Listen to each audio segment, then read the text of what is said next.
ಶ್ರೀ ಸತ್ಯನಾರಾಯಣ ಸ್ವಾಮಿಯ ರಥಕಥೆಯ 5ನೆಯ ಅಧ್ಯಾಯ. ಮಹಾವಿಷ್ಣುವು ಹೇಳುತ್ತಾರೆ, ಎಲೈ ನಾರದ ಮಹರ್ಷಿಯೇ ಕೇಳು, ನಾನು ನಿನಗೆ 2ನೆಯ ಸಲ ಇನ್ನೂ ಒಂದು ಇತಿಹಾಸವನ್ನು ಹೇಳುವೆನು.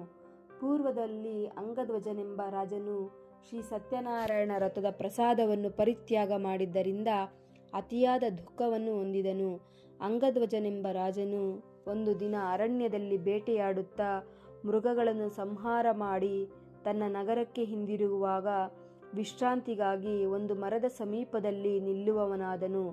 ಅಲ್ಲಿ ಹಸುಗಳನ್ನು ಮೇಯಿಸುವ ಗೋಪಾಲಕರು ಕಾಡಿನಲ್ಲಿ ದೊರಕುವ ಹಣ್ಣು ಮತ್ತು ಹೂಗಳಿಂದ ಆಟದ ರೂಪದಲ್ಲಿ ಸತ್ಯನಾರಾಯಣ ಪೂಜೆ ಮಾಡುತ್ತಿದ್ದರು.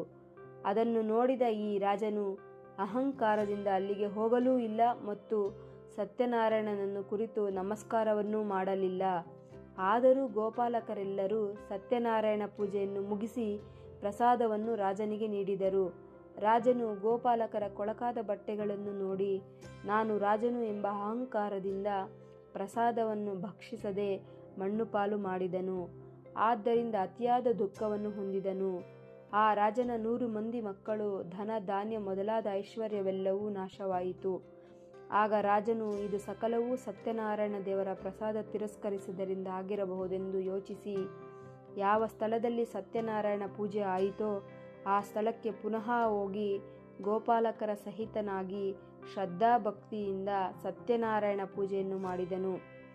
ಆ ನಂತರ ರಾಜನು ಸತ್ಯನಾರಾಯಣ ಸ್ವಾಮಿಯ ಪ್ರಸಾದದ ದೆಸೆಯಿಂದ ಧನ ಧಾನ್ಯ ಪೌತ್ರಾದಿ ಐಶ್ವರ್ಯವನ್ನು ಪುನಃ ಹೊಂದಿದವನಾಗಿ ಇಹಲೋಕದಲ್ಲಿ ಸುಖವನ್ನು ಅನುಭವಿಸಿ ಅಂತ್ಯಕಾಲದಲ್ಲಿ ಸಾಕ್ಷಾತ್ ವೈಕುಂಠ ಲೋಕವನ್ನು ಹೊಂದಿದನು.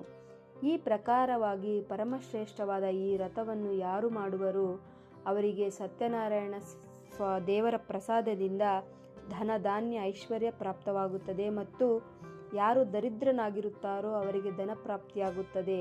ಅವರು ಎಲ್ಲ ಕಷ್ಟಗಳಿಂದ ಮುಕ್ತನಾಗುತ್ತಾರೆ. ಯಾವ ಮನುಷ್ಯರು ಭೀತಿ ಹೊಂದುತ್ತಾರೋ ಅವರು ಭಯದಿಂದ ಮುಕ್ತನಾಗುತ್ತಾರೆ. ಅವರು ಇಹಲೋಕದಲ್ಲಿ ಸಂಪೂರ್ಣ ಸುಖವನ್ನು ಅನುಭವಿಸಿ ಅಂತ್ಯಕಾಲದಲ್ಲಿ ವೈಕುಂಠವನ್ನು ಹೊಂದುತ್ತಾರೆ. ಕಲಿಯುಗದಲ್ಲಿ ಸತ್ಯನಾರಾಯಣ ಪೂಜೆಯು ವಿಶೇಷವಾಗಿ ಕೋರಿದ ಫಲವನ್ನು ಕೊಡತಕ್ಕದ್ದು. ಮಹಾವಿಷ್ಣುವು ಈ ಕಲಿಯುಗದಲ್ಲಿ ಸತ್ಯನಾರಾಯಣ ಅವತಾರವನ್ನು ತಾಳಿದ್ದೇನೆ ಎಂಬುದಾಗಿ ಮಹಾವಿಷ್ಣುವು ನಾರದರಿಗೆ ಹೇಳಿದರೆಂಬಲ್ಲಿಗೆ ರಥಕಥೆಯ 5ನೇ ಅಧ್ಯಾಯವು ಮುಗಿಯಿತು.